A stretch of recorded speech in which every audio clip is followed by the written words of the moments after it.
శనగల తాలింపుని చూపించబోతున్నాను. శనగల తాలింపుకి అయితే శనగలు నానబెట్టుకోవాలి. తర్వాత తీసుకొని కుక్కర్లో వేసుకొని 2 విజిల్లు వచ్చేంత వరకు ఉడికించుకోవాలి. కడాయి పెట్టుకొని అందులోకి తగినంత ఆయిల్ వేసుకొని పోపు దినుసులు వేసుకోవాలి. తర్వాత కట్ చేసి పెట్టుకున్న ఆనియన్, పచ్చిమిర్చి వేసుకోవాలి.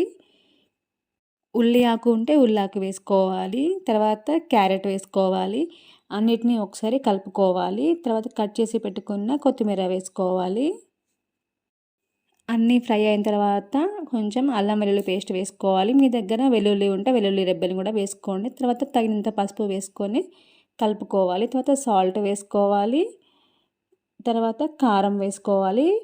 కారం మీ ఇష్టం అండి, వేసుకుంటే వేసుకుని లేకపోతే లేదు, ఆప్షనల్. ఉడికించుకున్న శనగల్ని ఈ తాలింపులోకి వేసుకోవాలి.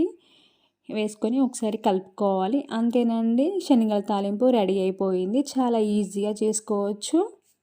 చూసి అలా వెళ్ళిపోకుండా ఒక లైక్ ఇవ్వండి, సబ్స్క్రైబ్ చేయండి.